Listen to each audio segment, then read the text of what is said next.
session with the latest sports news, updates, game previews, breakdown, and analysis in, around, across, and beyond the Ateneo. And now, let's get ready to run down!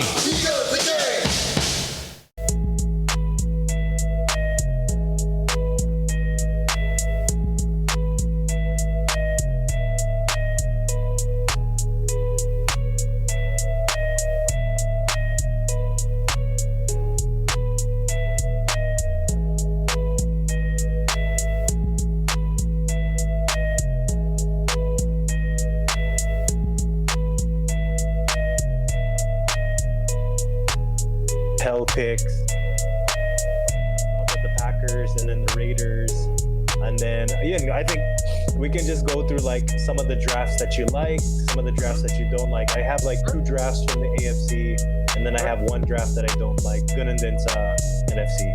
All right, but with that being said, bro, I think we are live already. So, okay. Yeah, we are. So, without further ado, again, great afternoon to everyone listening to us live right now on Radyo Katipunan 87.9. It's your Tailgate Tropa again, bringing you the latest from the NFL draft. We're actually recapping it, Steven and I, all those 3 crazy days of, the first ever virtual NFL draft. Yeah, exactly, Anthony. I think if anything, we should be thankful that we had a draft. Overall, I woke up early, I believe Friday morning, to watch the first round. It was really exciting. We're going to get into it. We're going to talk about picks that we liked, picks that maybe confused us a bit. And it's going to be fun. I'm so happy because for the first time in what seems like forever, we actually had some live sports to talk about. Oh, yeah. And but segue, have you been watching? I know you're a big basketball guy. Have you been watching The Last Dance? Oh man, you know what? What are some of your thoughts on that? That's gonna come out later, Steven, on Radyo Katipunan. Actually, I was talking to a friend of mine from the Ateneo Lady Eagles. So we were, discussing about how MJ is the GOAT and all those stories about the 90s Chicago Bulls. I mean, 90s kids like myself and you too, right? I mean, yeah. The one thing I like about The Last Dance is it kind of reminds us. It's been about close to 20 years now, more than 20 years, where we saw Jordan do the 2 three-peats, and you kind of forget just how good the Bulls were. Exactly. Where of course we see the LeBrons, all the teams, all the players that we have nowadays, and they're great and all, but it was really a different time, a different type of NBA back in the 90s and those 80s. And Isaiah Thomas, I was gonna cuss, but I just hate his guts. I hate him more and more. Well, to support you, even MJ still hates his guts to this day. Yeah. So what are you gonna do about it? And I think that's one thing that's kind of cool about during that time. When there was a rivalry. I think most of these rivalries that we had in the 90s and early 80s, these teams really didn't like each other. Like when there was a rivalry, it's really, I'm gonna go for your throat. No friendship. So it was kind of cool to see that different side of the sports back then. It's a whole another era that you just gotta appreciate for what it was. It belonged to that time. It belonged in that space, and of course, the rivalries aren't going to be as bloody or intense as we see it today. But you just, it's the nostalgia of the good old days when it was physical, it was rough and tumble and everything else. You just got. It's kind of scary. And you watch those. The Bulls going up against the Pistons in the 80s and 90s. Anytime any of those players, like no one was exempt. The Jordan rules. Jordan would go to the hole and he would just get hit multiple times. Yeah. So very different times. Bullish, right? Yeah, a little bit. Like there's some NFL moves going on there. But yeah, I'm excited. Obviously, I think episodes 5 and 6 are going to be coming out on Monday. Soon. Something to look forward to every week. Exactly. All right, shifting from NBA, shall we move into the NFL? Or do you got something else? We will. Something else you want to add? No, let's go straight to football. Let's go. All right. Before the draft, of course, or actually after the draft, some free agency moves to talk about. The Saints looking like they are stocking up on quarterbacks. They already have a Hall of Famer in Drew Brees, but they did sign Taysom Hill. I think they extended him to a 2-year deal. It's worth $21 million with $16 million guaranteed. The thing is, I mean, when you say Taysom Hill, you kind of use the word quarterback lightly. Like, yeah, he's a quarterback, but in 3 seasons, he's only thrown 13 passes. And as a running back and receiver, he has 86 career touches. So, again, and of course, they also picked up Jameis Winston, or what did you call him? What's his name? Boo Boo? Jabu Winston. You know, fun fact though, he's actually, you know, only 8 quarterbacks have ever thrown for more than 5,000 yards in a season. And now the Saints have 2 of them, Drew Brees and Jameis Winston. Okay. Yeah. So, you know, but of course, I think it's a great landing spot for Winston. He just turned 26. I think he can sit back there. Definitely, you know, just kind of, it's a good change of scenery for him. He can learn from the best. Hopefully it's going to work out for him. I don't know what's going to happen though. You know, they have Taysom Hill there. They have Winston. You know, Winston knows how to play. He did throw 33 touchdowns last season, but he did also throw 30 interceptions. So, you know, that's something it's always the knock on him. Ever since he was still in college at Florida State, it was really the big knock on him. And also, you know, the off-field issues. But again, if you're Jameis Winston, come on, man. Your problem is accuracy. You're actually in the same training facility as the most accurate quarterback ever in the National Football League. You know, one way or another, you're going to learn about throwing it on the dot, right? Yeah, so, if I was Winston, I would follow Drew Brees anywhere and everywhere he goes. For sure. Copy anything he does, whatever he eats. Yeah. I mean, it's the perfect opportunity to kind of revitalize his career. Totally. Yeah. So, but also, I mean, now looking at the NFC South, it's just like full of all these quarterbacks. You got Brady, Breeze, Bridgewater, Winston. It's like all these quarterbacks. Yep. So it's going to be exciting just seeing who's going to get out of that division coming up playoff time next season. But speaking of free agency, yeah, go ahead. Yeah, sure. Your call. Speaking of free agency, surprisingly enough, a quarterback that doesn't have a team yet, Cam Newton. Man, it just puzzles me. You know, I'm so surprised to see that he hasn't been picked up by a team yet. Our vote was the Chargers, but later on you're gonna see, you know, for the Chargers, I think they already got their quarterback set, you know, from this draft. So I don't know if Cam's gonna get an offer pretty time soon, because the last training video that he showed, he was in great shape, man. Great shape. He was still, you know, physically strong and everything else, but I don't know, maybe it's something else that teams are scared about. Maybe it's his, you know, when you're talking Cam Newton, you're getting a celebrity with everything that happens with, you know, with a star of that nature. So probably it's that's scaring teams off, or maybe again they're just not sold in his physical just yet. Yeah, I mean, Cam Newton, as good as he looks in those workout videos, his body has taken a lot of punishment over the last couple seasons. So I mean, he is only 30. I still think he should go to Chicago or New England. I mean, New England still has no set person or set player at the quarterback position. They have some rookies there, second-year players, but we'll see. I mean, a lot of people are saying that the Patriots are tanking for Trevor Lawrence next season. You know what? Or not tanking. They don't call it tanking nowadays. It's called repositioning. Recalibrating. No matter how you call it, it's still tanking. Tanking is flunking. So, but anyways, like I was noticing why were teams, at least in this draft, they were eager to draft quarterbacks already. Well, come to think of it, college football is going to be on hold for almost a year or more, right? So maybe teams are banking on the quarterbacks that they have seen, even if it's still on just tape, right? They're banking on the quarterback talent that they have seen up close, rather than, potential rookies who haven't played a down of college football in more than a year. So where do you go right now? So maybe, we at least we got something with these quarterbacks. We got some visuals on them. But for Trevor Lawrence and the Reds, their 2020 season is still up in the air. So it's really hard to put all your marbles in that bag, so to speak. No, I totally agree. There's a lot of question marks happening. So, and I mean, now, especially in the NFL, it seems like a lot of teams, not all of them, but a lot of teams, they have the quarterback that they want. And if they didn't, they probably drafted it in this recent 2020 draft. And speaking of that, of course, we're going to get into that right now. The draft did push through. I would like to think it was a success. Yes, Did it you get was. to catch any of the draft? I woke up early Friday morning. I really wanted to watch the draft live. I wanted to see how it went.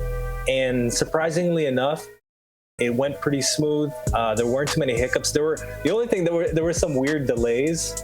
So Well, that's expected, yeah, I mean, that was expected. This is a pretty huge event, and to think that they made it completely digital, I give them, some props for that. It was really nice, and reportedly reaching a total of more than 55 million viewers for the 3-day event.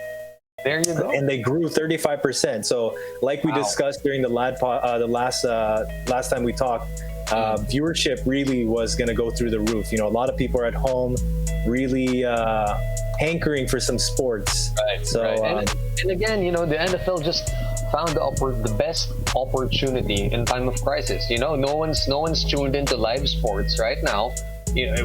Aside from the last dance, what is the biggest sports spectacle that there is? It's only the NFL Exactly. draft. So again, you're the only show in town, and chances are people are gonna want to watch, right? Compare that to having a season where every Sunday there's gonna be a game. But this, with all the uncertainty that's happening, this is the only certain sports spectacle that there is. So hey, get all the views that you need. yeah, exactly. They had all the eyeballs watching. Also, they raised a lot of money. I think $66 million for COVID-19 relief. So not only did they get a lot of viewers, they got a lot of help to help out people that are dealing with COVID-19. I also really liked, if you watched it, I really like how they made it heartfelt. They were focusing a lot on the players, their emotions, as they usually do. But it was nice to see a lot of them, at home with their families, how they were celebrating. And I think it was also kind of cool to see the NFL execs at home with their families. It was really cool to see, Totally. their families hanging around them. Even Bill Belichick, when he was on the clock, I think for one of his picks, his dog was sitting at his computer instead of Belichick himself. So it was kind of cool to see that, to kind of get that insight. I mean, I guess as a sports broadcaster, though, I have to kind of give a red flag to the NFL. I don't like how some of their stories, they kind of like dug up things that maybe some of these players didn't want to be told, maybe about their families and their backgrounds, but maybe that's just me. Well, I mean, the NFL is just trying to, put in more stuff out there for people's consumption. You don't got any players walking up the stage or doing all of that. So the only way to fill in that dead air is, hey, pump in more stories, pump in something personal, show his dog or whatever. So go ahead. I'm all for the dogs. You know me, I love dogs. I felt like some of the stories were a little too much, talking about maybe, family deaths or, people that maybe it's just me. But one story that I was telling you before we went on air, 49ers head coach Kyle Shanahan, there were some issues with his technology. Apparently about 20 to 30 minutes before the draft started, his internet connection went down. He lost his Wi-Fi connection. And he said it was really scary. It's a good thing, though, he had an IT guy standing by and he was able to fix it. But can you imagine 20 minutes before the draft and your Wi-Fi just craps out on you? If that continued, we wouldn't have a Trent Williams right now. So thank you, IT man. Thank you, IT.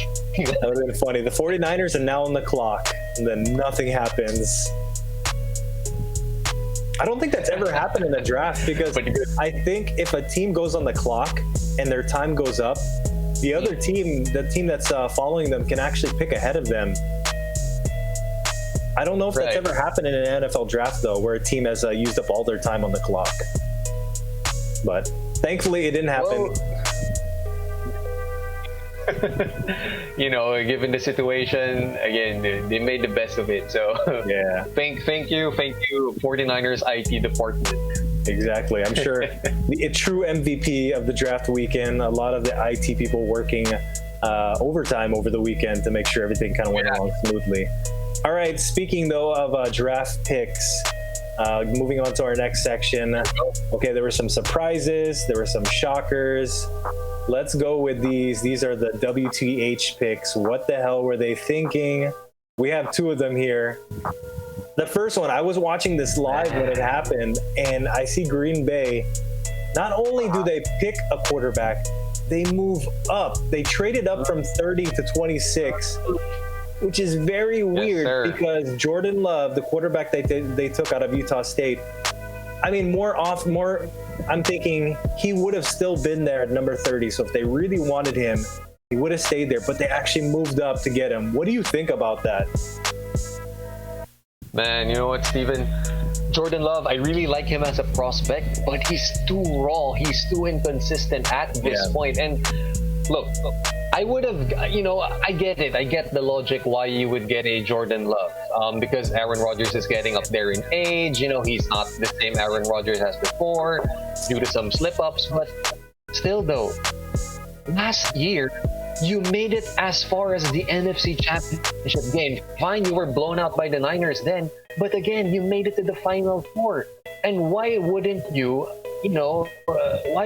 work on those weaknesses of your team, especially run defense, to give it one more run at it, right? If you want to go all in right now with Rodgers, with his remaining, the remaining powers that Aaron Rodgers has, you want to utilize it to its full extent. But if you're drafting a quarterback that high, moving up to get his replacement, I mean, Aaron Rodgers must be furious with Green Bay. He must be furious and confused. Exactly. You cut Jordy Nelson, Randall Cobb, you cut his QB coach. He has put up a lot with Green Bay management. Isn't Aaron Rodgers like, whoa, am I in 2005 all over again where I'm sitting behind Brett Favre and he doesn't want me there? And it's just a very weird situation. Exactly. So if I'm Aaron Rodgers, how do I take this now? Am I going to be a mentor type to Jordan Love, take him under my wing, not like what Brett Favre did to me? But on the other hand, it's still too early to be that because Aaron Rodgers is still, just a few years out of his prime. He could still contribute big time. Oh, definitely. I could definitely see Rodgers playing a good 3, 4, 5 more years. I mean, look at Brady is already 42. Breeze is at 40. I think the way the NFL is, especially with the rules trying to protect quarterbacks as much as they do, quarterbacks, their careers are going to go a lot longer than previously was in the league. So, and the one thing that kind of confuses me, Rodgers just signed an extension. He's on contract. He's under contract until 2023. So, does that mean for the next 2 years, Jordan Love is literally guaranteed to sit on the bench? So it's really confusing. I'm actually going to talk about that more later because I have more details on that. That's one of the drafts that I didn't like. But yeah, another pick that we both thought was kind of confusing. The Las Vegas Raiders. I almost said, you actually put in the notes Oakland Raiders. Oh my gosh. Sorry. It's going to take an adjustment. But the Las Vegas Raiders. Las Vegas Raiders. There we go. Las Vegas Raiders taking Damon Arnett, cornerback, and they take him all the way at 19th overall. I saw him being ranked on some boards in that second, the third tier of cornerbacks because there was a lot of good cornerbacks to pick from. And, at that time, TCU, Jeff Gladney was still there. LSU's the linebacker, Patrick McQueen, a solid pick, was still there. But they go and take Damon Arnett. And I just think there were so many better prospects on the board at that time. I like that they took Henry Ruggs. I think we both agreed that was such a Raiders pick, going with the speed.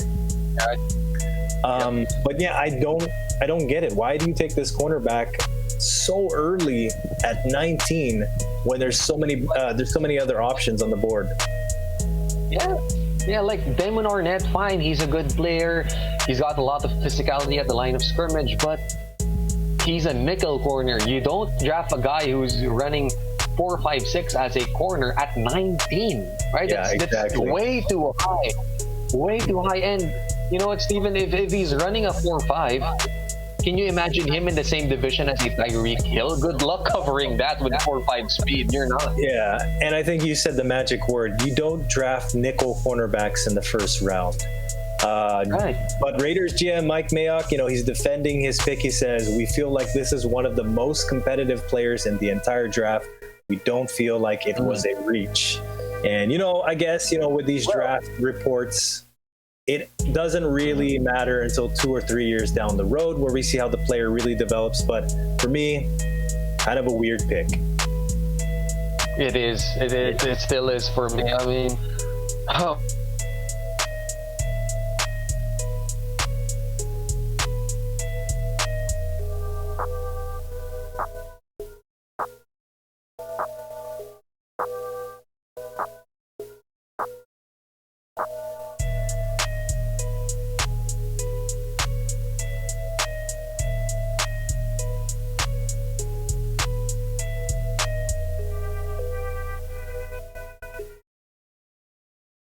my least favorite drafts, we already covered them. Raiders and Packers, right? Okay. So, Yeah. those are pretty much my dislikes.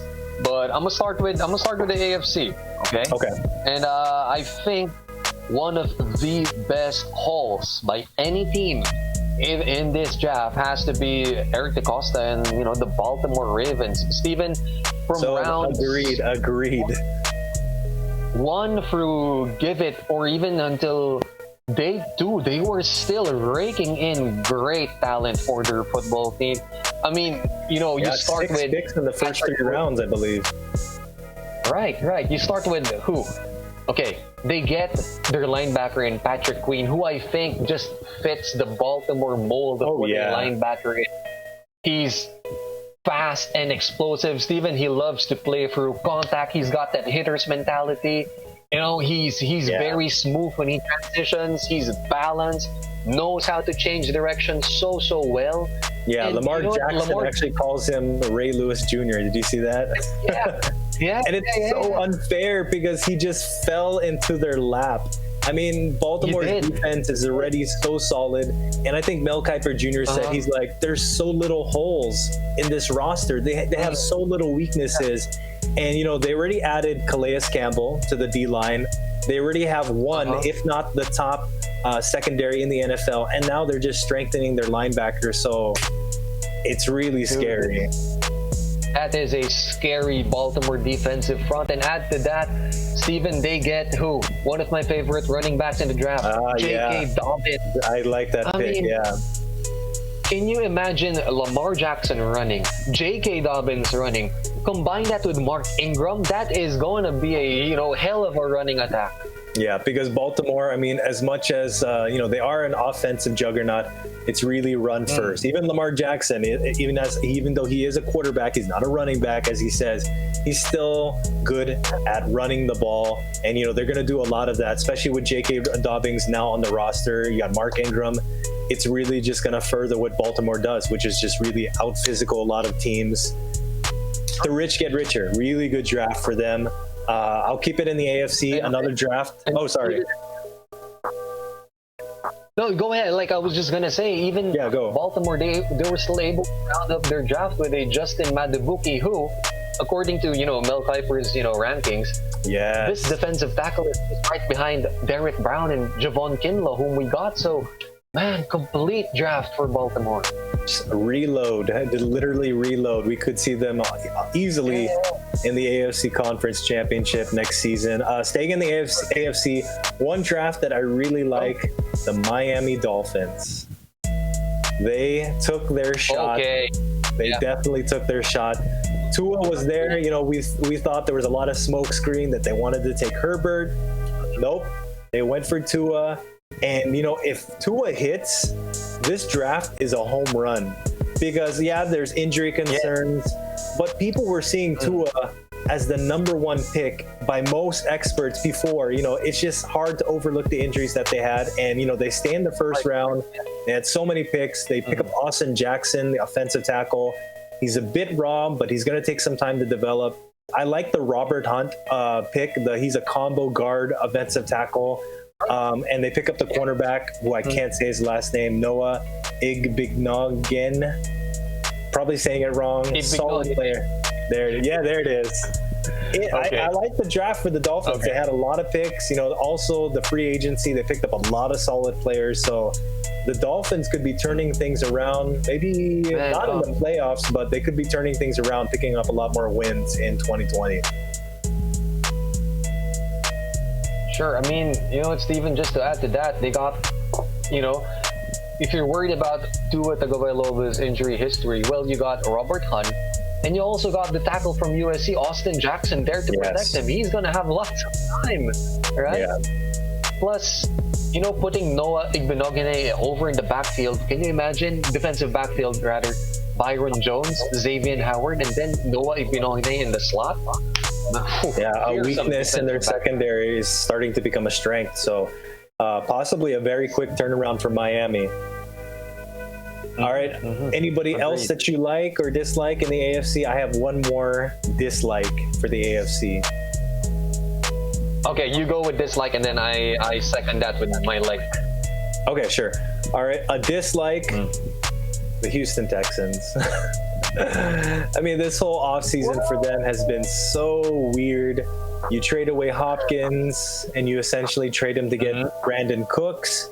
Their draft, not so much. They didn't have a first-round pick because, of course, they sent it to Miami for Laremy Tunsil, who they actually just signed him to a 3-year extension, $66 million. I think he's now the highest-paid offensive lineman in the NFL. But I don't like their first pick. They're on the clock at 40, and I think the Texans really should have dressed their secondary, should have picked up a cornerback. There was a lot of cornerbacks still on the board, and they go with interior defense lineman Ross Blacklock out of TCU, who's got, he's an explosive player, but he doesn't have the pass rush moves to be an impact player right out of the box. So overall, I don't think the Texans really didn't get as much better as a lot of teams did.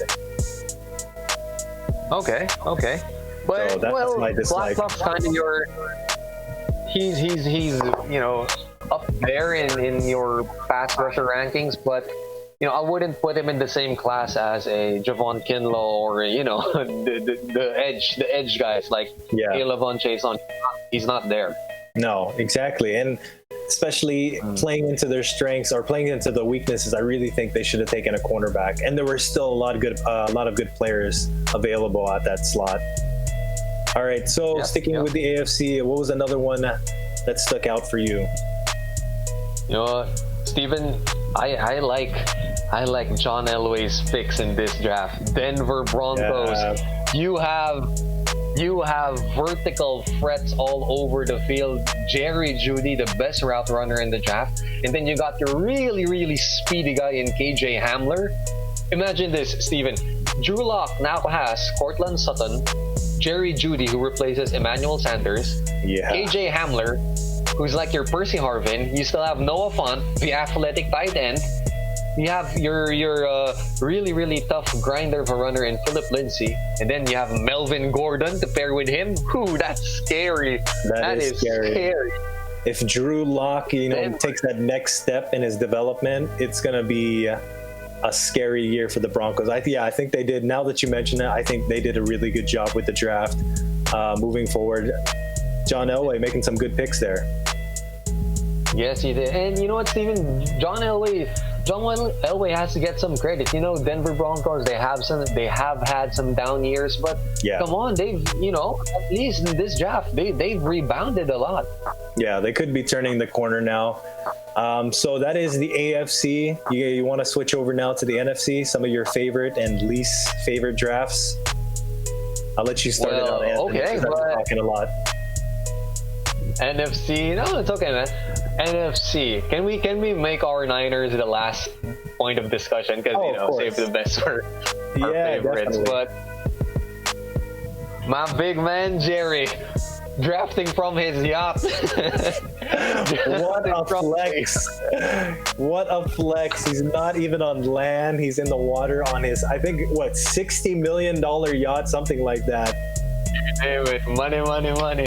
But Jerry Jones, man, you know what? You don't need a receiver at number 17, but who do you get?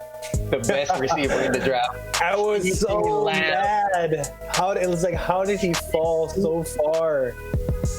Jesus. Oh my. So now Dak has Amari Cooper, Michael Gallup. He still has, of course, Ezekiel Elliott to hand off to, and now CeeDee Lamb just falls to them at 17. It's not fair. And you know what? That was a really good pickup. This was Jerry. Yeah, this was a marketing move for them. Hey, you know what? You're gonna get, you know, the Oklahoma audiences, the southern states tuning into the Dallas Cowboys even more, because they're gonna relate to, oh, CeeDee Lamb, yeah, I know him. He was our best receiver last year. Oh, he's on the Cowboys, so let's follow the Cowboys now. It's a great business decision for them. And Steven, second round, who did they get? The best corner with the best ball skills, Trayvon Diggs. Yeah. So, you know what? That's a great fit. I actually, this is going into what I was going to say. I wrote this down as one of my favorite NFC drafts as well. I hate to say it. I hate the Cowboys, but they did really good. Again, like you said, CeeDee Lamb falling all the way to 17. PFF actually had him as the third best receiver ever evaluated in their drafts. You know who else was ahead of him? Amari Cooper, who's going to be his teammate, and Jerry Jeudy. So, wow. CeeDee Lamb, one of the highest rated wide receivers ever from PFF. The Trayvon Diggs out of Alabama. You know, they lose Byron Jones, but he comes in. And I think another thing is, you know, with these draft picks, you can have really good players come to you, but if they're not a fit for your system, then sometimes it just doesn't work out. But Trayvon Diggs is really going to fit with Dallas's defense, because they use a lot of press in their defensive scheme. You know, in press coverage last year, Diggs allowed only 9 catches on 33 targets. He had 3 interceptions, and he forced 7 incompletions. So I think Trayvon Diggs, he's going to fit like a glove right in the Dallas defense. So I hate to say it, but the Cowboys, they did a really good draft, in my opinion. Yeah, for sure. And you know what? Crazy to think, huh? My mock draft for our Niners was CD and Trayvon Diggs. The storyline kind of flipped. So, but well, I was hoping for CeeDee Lamb. I was hoping for CeeDee Lamb as well. We'll get into that later. Any other drafts that you liked or didn't like from the NFC? NFC. Well, I kind of liked. You know, I kind of liked the Carolina Panthers. Them getting Derrick Brown again. You're getting that massive whip, that massive frame, that gargantuan man. You know, collapsing the pocket from the inside. He's your second coming of a Warren Sapp, and then you get a pass rusher by the name of Yetur Gross-Matos, who, I mean, he's got all the tools. Very, very long, very athletic off the edge. So Carolina building that defensive line once again, and you could also say the same for Jacksonville, right? Jacksonville, they lost Calais Campbell. They needed to have a good draft. The Jaguars, they really needed to have a good draft, and I agree. I think they did good.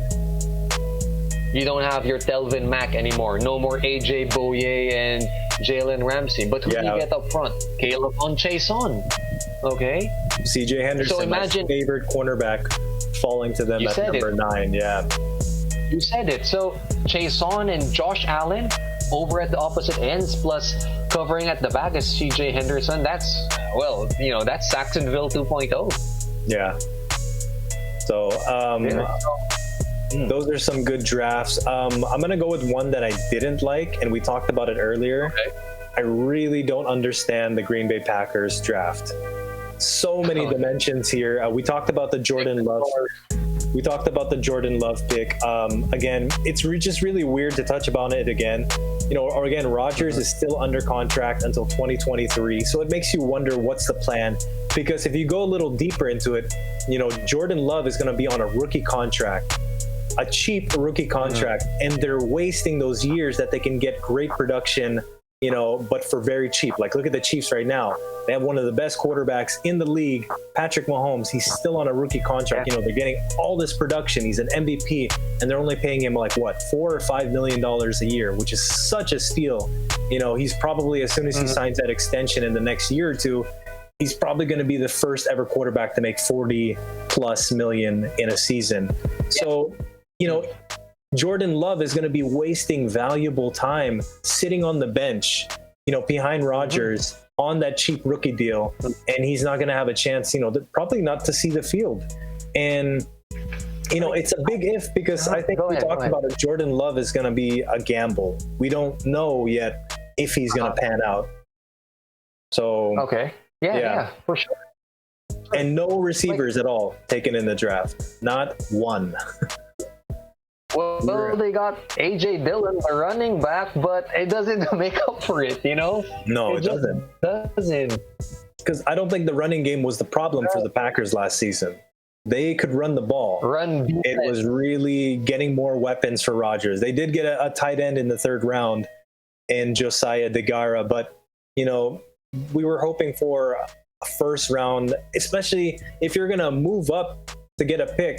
Why quarterback? Again, I don't know what's happening. Maybe a lot of rumors are going around that they want to move off from Rodgers, which I don't think makes any sense. So and they're in a win. They're definitely in a window of they need to win now. I mean, you got to the NFC Conference Championship last season, and it's like, what are you going to do to take that next step? Rodgers is already performing at such a high level, considering what he has around him. Right. It was literally Rodgers and Devontae Adams most of last season, just kind of, willing the Packers into the playoffs. And I think they kind of got exposed, once they got into the playoffs and, things kind of tightened up on them. Remember, we were talking about this, when we were breaking down the potential picks at offense, and we were like, oh, probably he could use a T. Higgins or a Denzel Mims, kind of like that. Yeah, exactly. Nope. it really, I really don't get it. Any other picks or any other teams drafts that you liked or disliked? NFC. Yeah, in the NFC. I have two more. Well, I kind of like. Okay. Go for it. Do you got the Giants there in your list? No, I have the Saints. New York Giants. Okay. We can do the Saints later. Go for the New York Giants, man. Andrew Thomas. I mean, he's again, one of those top tier offensive linemen just after your Jedrick Wills and Mekhi Becton. Yeah. But Steven, that was a good pick. Really good pick. New York, now someone's gonna block for Saquon Barkley. Someone's gonna block for Daniel Jones.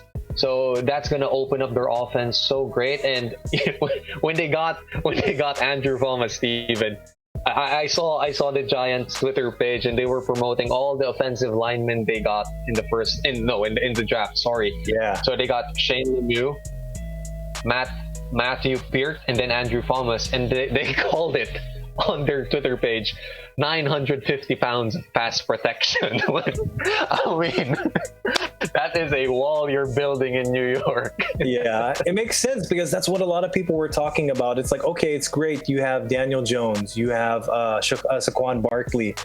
But if they can't get any protection, to open some running lanes or give him some pass protection, you're just wasting them. I mean, you took Saquon Barkley at number 2 overall, and I love him. He's one of my favorite running backs. But if he can't block for himself, you can't run through a wall every time. So I like that pick. And I also like the safety pick, Xavier McKinney, probably one of my favorite prospects. We talked about him. And he pretty much fell to them at 36. He wasn't really, I think safety wasn't a huge need for the Giants, but one of the most versatile safeties. He can play all over. I think we talked about him when we were covering the defensive prospects. He can play strong safety. Yep. He can play free safety. He can even do some coverage in the slot. So really high-level player. And, they kind of lucked out. He fell all the way to them at 36.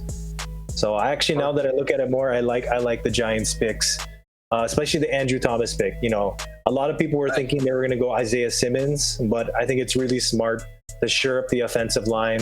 You have Barkley, you have Jones there. Take care of them, protect them. It's protecting your investments, basically.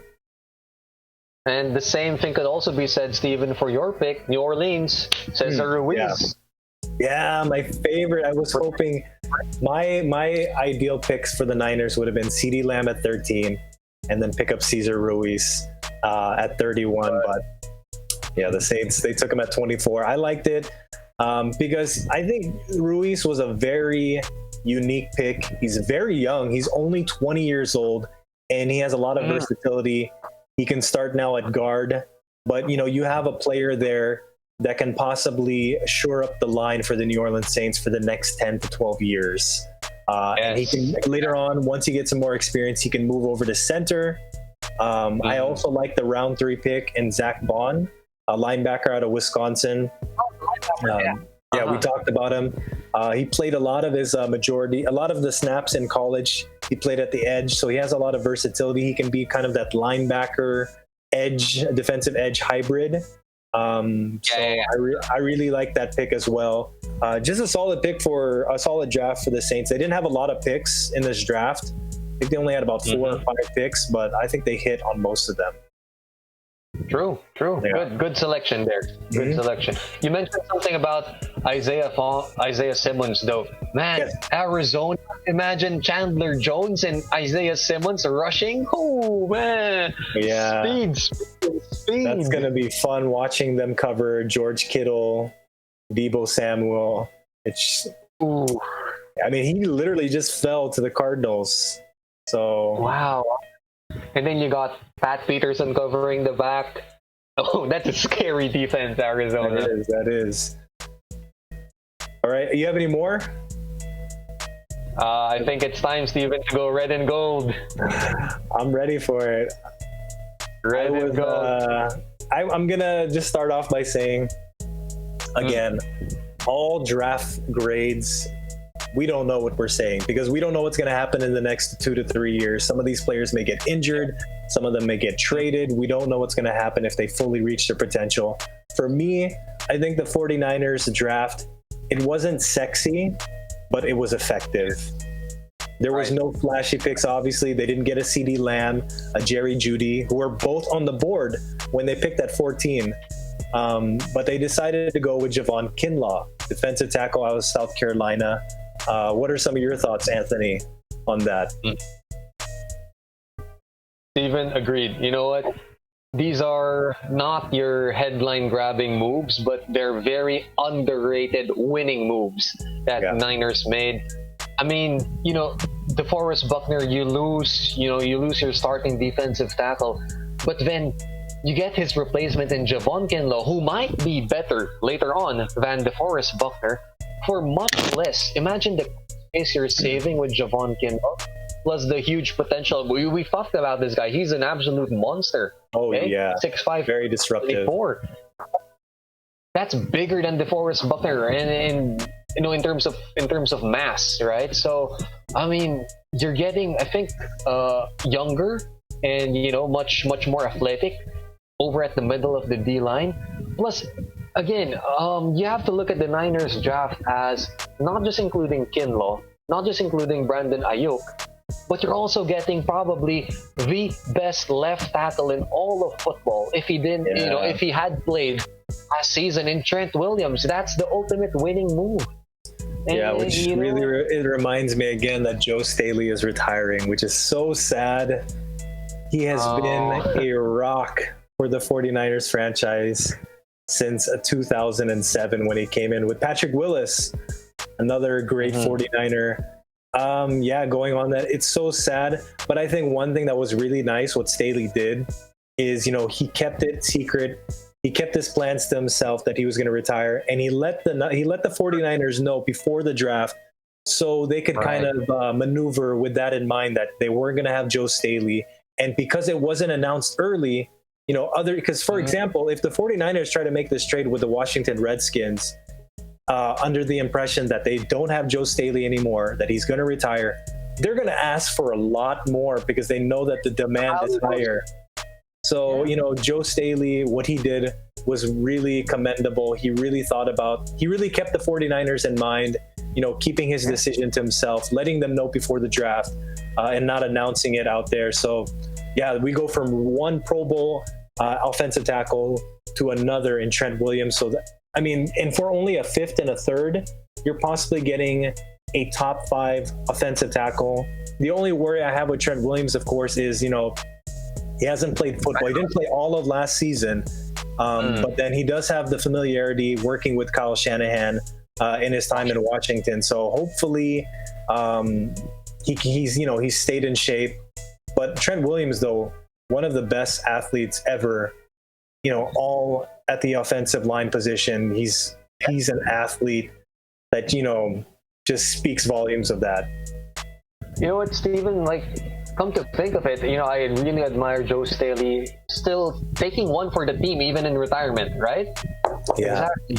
And then you get Trent Williams, who's not only younger, but I think he's in terms of ability, he's an all-pro compared to Joe Staley. Trent Williams he's a marquee name when it comes to offensive linemen, just next to a Tyron Smith, those types of guys. So yeah, there's not going to be much of a drop off. Hopefully, if Trent Williams comes in, he studies up the playbook, stays in great shape, he might even perform better than Joe Staley, because the one thing, like you said, he's a couple years younger.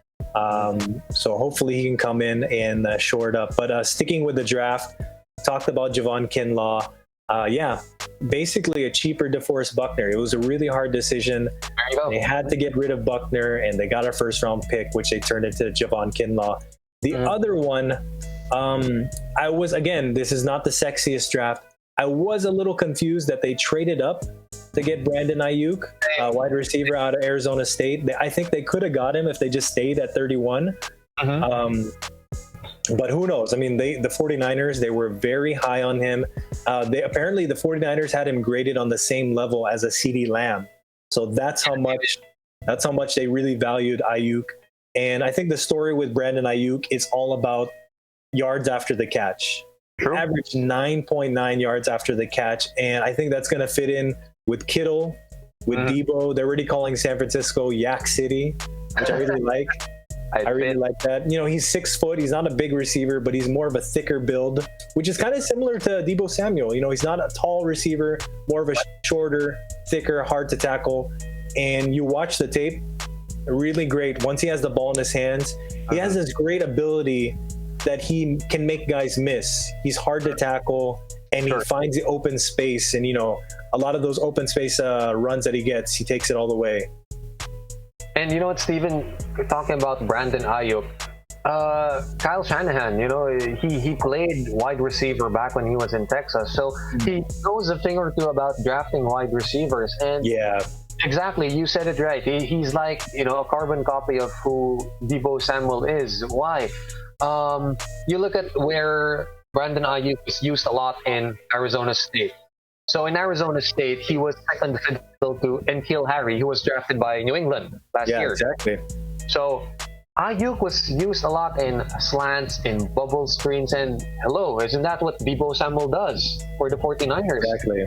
So you're getting, the same, almost the same player in Debo Samuel.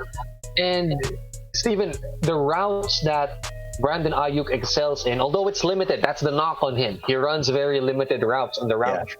But he knows how to run slants and posts so well, and those are the completions that Jimmy G normally makes. So again, great fit in terms of the scheme that Kyle Shanahan's building. Plus, again, you know what? I'm not so worried about him being 6 foot 205 and only running 4.5 speed. Steven, this guy, 6 foot, but he has a basketball player wingspan of 6. Oh yeah. 6'8". Imagine the 50-50 balls. He can just, go up, post them up, get it from one hand, and just corral it with one and on his shoulder. 6'8" wingspan on 50-50 balls. That's he has some long arms. A lot of people were joking that that Brandon Ayuk can tie his shoes without even bending over. That's how long his arms are. And I think a little fun fact that maybe the 49ers got a little more insight because John Lynch, of course, the GM, he's very close friends with Herm Edwards, who's the head coach of the Arizona State University football team. So maybe there were some phone calls there. Maybe there was some information exchange that really kind of got them on the inside track and let them know a little bit more about Ayuk as a player and just as a person, because a lot of things they're also saying, he's a great teammate, a great person on and off the field. So, hopefully we're not going to regret not taking CeeDee Lamb at 13, but we'll see what happens. Another pick that I really liked, I like the Juwan Jennings, big receiver out of Tennessee. Yes, got him in the 7th round, I think, which was a really good value pick. We don't know if he's going to make the team. That's the thing about the 49ers. We'll talk about that maybe on a later show. They have a lot of wide receivers to choose from now. A lot. But Juwan Jennings, 6'3", he averaged 7.5 yards after the catch in both 2018 and 2019. And last season, he forced 30 missed tackles. So fits right in. I mean, the 49ers receivers, once they get the ball in their hands, they're hard to tackle. Right. They just know how to make people miss. So he could fit in if he makes the team. I like the 49ers draft. Again, it's not sexy. It wasn't flashy. But like you said, Anthony, they filled a lot of needs. They kind of reloaded. They made the decisions that they needed to make to stay at that Super Bowl level. Sure. Again, not the what fans wanted types of things. Yeah, i.e. me. I wanted CeeDee Lamb. You want to get excited, but right. It goes to show you they have a plan. And kudos to Lynch and Shanahan for just working in tandem. I know there's lots of limitation when it comes to working at the draft virtually, but again, they were so in sync with what they wanted. Okay, we want to build this team through the defensive line. We're getting Kinlaw, right? We want a yak type of receiver. We're getting Ayuk and Juwan Jennings. And I mean, it's just sticking to that vision, sticking to that plan that you want, how you want to build your roster. And you know what? It also speaks the same way, Steven, for the tight end that they got, Charlie Warner. Yeah. Not a pass catching tight end, but he could block. He could really take on those linebackers and whatnot. I mean, that will save George Kittle from a lot of blocking duties this time. So that's gonna prevent some wear and tear on Kittle. That's a good point. Yeah, that's a very good point. Plus the offensive tackle that they got, Colton McKivitz. I was reading the scouting report on McKivitz. Right, he's not the strongest type of guy or the most polished in terms of technique. But Steven, his scouting report read barnyard brawler, country dirt, country dirt eating type of guy. He's ready to mix it up. I saw that. Yeah. What he lacks in athleticism, he can definitely make up in just pushing guys around. Hopefully something, again, a lot of these picks, once you get out of the 4th, the 5th, and lower, you're not so sure if these guys are if they're even gonna make the team. Some of these players that might just become depth pieces. Some of them might become stars. Look at 5th round pick George Kittle from a couple years ago. He's now one of the best, if not the best, tight end. So we can only just speculate on what the players look like now, and hopefully what they'll look like in a couple years. But I like it. I didn't like it at first, though. The 49ers picks, I didn't like them at first, but now that it's kind of sunk in, it works. It really does work. The 49ers management and Lynch and Shanahan, they have a vision, and they're really sticking to it. Really, really a huge transformation from Trent Baalke and right from that type of management. Oh my gosh!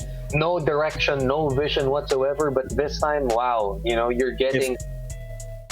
If I remember correctly, the last time the 49ers took a wide receiver in the 1st round under Baalke, I believe, They picked up AJ Jenkins, Yikes. and he only lasted with the team for maybe 2 or 3 seasons. I think he had a total career receptions with the 49ers of maybe like 3 receptions. Right.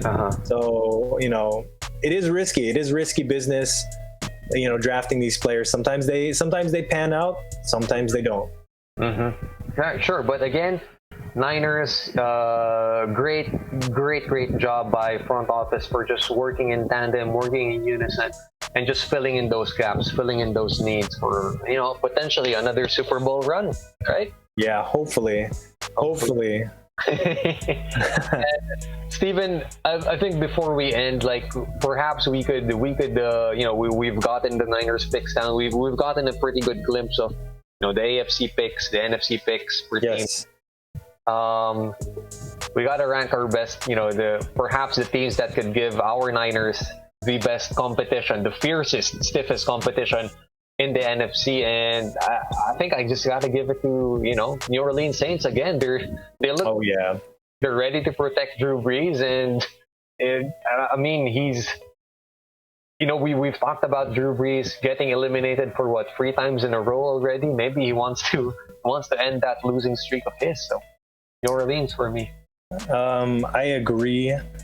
Let's not forget, that big shootout that the Niners had with the Saints last season. They could have easily lost that game. Yeah, they were so close to losing that game. Jimmy Garoppolo, he really had a big game. Kittle made that amazing last minute catch where he just drags like 3 or 4 defenders with him. Without those plays, the Niners easily lose that. Garoppolo was going head to head with Brees. Anytime they would score, they would come back and score. So I agree. I think the Saints, just like the Ravens, the Saints don't have a lot of holes on their roster. And to think, they're just trying to, reshore things up, get better, if they can even get better. They're already a top team.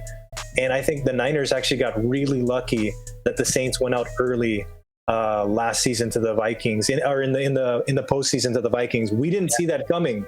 Yeah, we really thought. I think if I remember our predictions, I predicted that the Niners would be going up against the Saints in the in the conference championship. It ended up being the same. It ended up being the 49ers versus the Packers. But that was a fluke. I don't think anyone pictured the Vikings beating the Saints, especially in New Orleans. Right. So it just adds more fuel to the fire for the Saints to come back this season. That's a team we're gonna have to watch out for in a very competitive and from a very competitive NFC South division. Oh yeah, you betcha. With Tom Brady and I wouldn't be surprised to see the Tampa Bay Bucks though taking that spot. Yeah, could be. Brady can work some magic. And going to the AFC, you know what, Steven? I like the Clyde Edwards-Hilaire pick for Kansas City. It just adds another weapon to Patrick Mahomes' array of talent around him. But hey, Baltimore Ravens with the picks that they got from this draft, wow, confirm it. They're a superpower in the AFC now. Again, there's so little holes in their roster. They can literally just sit back and let these good players fall to them because they don't need to reach for them. They don't need to reach for these players because they have such a solid roster. They can just sit back and choose. Okay, Patrick Queen, yeah, he's a really good player. Let's take him. They just start picking on these players that fall to them. So, and then of course, like you mentioned earlier, getting J.K. Dobbins in the second round. Right. The strong just got stronger. It is what it is, and yeah, you know what? Again, great draft that we witnessed. It was unique of its own, in its own being. But again, picks are all laid out, and we got to be happy with what we got. And I think it's the only thing next is to see how all of this falls out in the field, right? All of it just playing out. So. Well, let's see if the season does continue. I hope it continues, and hopefully we get to see these picks in action very soon. Very Definitely. soon. Agreed. And likewise, everyone who's been tuning in, thank you. Hope you guys enjoyed. Big shout out, like the NFL draft was doing, a big shout out to all the frontliners out there. Sure. We deeply appreciate all the work you guys are putting in. I think that's one thing I didn't mention. I really like that during the NFL draft, there was a lot of airtime for the frontliners, a lot of big thank yous to them. So again, thank you. Hopefully we can pull out of this very soon. I think since the last time we talked, again, the lockdown here has been extended to May 15. So we still have 2 more weeks of this. Mm-hmm. Brace yourselves, hang in there. Yeah. Through. Steven, I think we just got to give a shout out to one of our NFL friends, Coach Martin, Coach Hammer, who is displeased that we did not invite him to our. Why don't we have him? We need to invite him on here. I'm sure he knows way more football than me, maybe more than you. We need to get him. So sorry, Coach Martin, you got to join us on the next one. Anthony, invite him. My bad. Well, that is enough time for me and Steven on this episode of Tailgate Tropa. Again, thank you so much for spending time and listening to us talk about football, and we'll see you again soon. Okay, for more football talk only here on Tailgate Tropa. Yak City. All right, see you, man. See you guys. Take care. All right.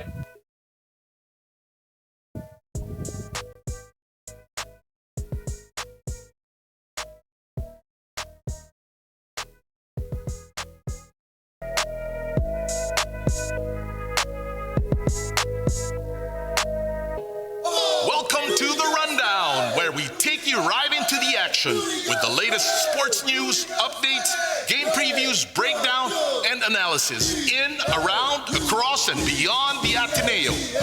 And now, let's get ready to run down!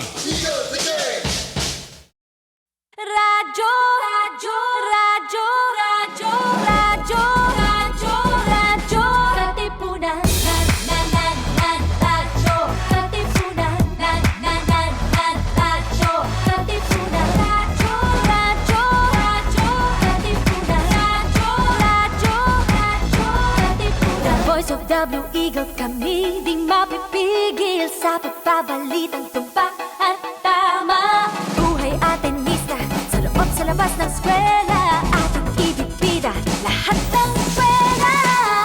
Radyo, radyo, radyo, Katipunan, radyo, radyo, radyo, Katipunan, radyo, radyo, Katipunan, radyo, Katipunan. Kawal ni Ignacio, Katipunero sugo, todo sa kayod, tunong at tulong. Lipad W Eagle, galing giting at tigil, blue and white, one big fight.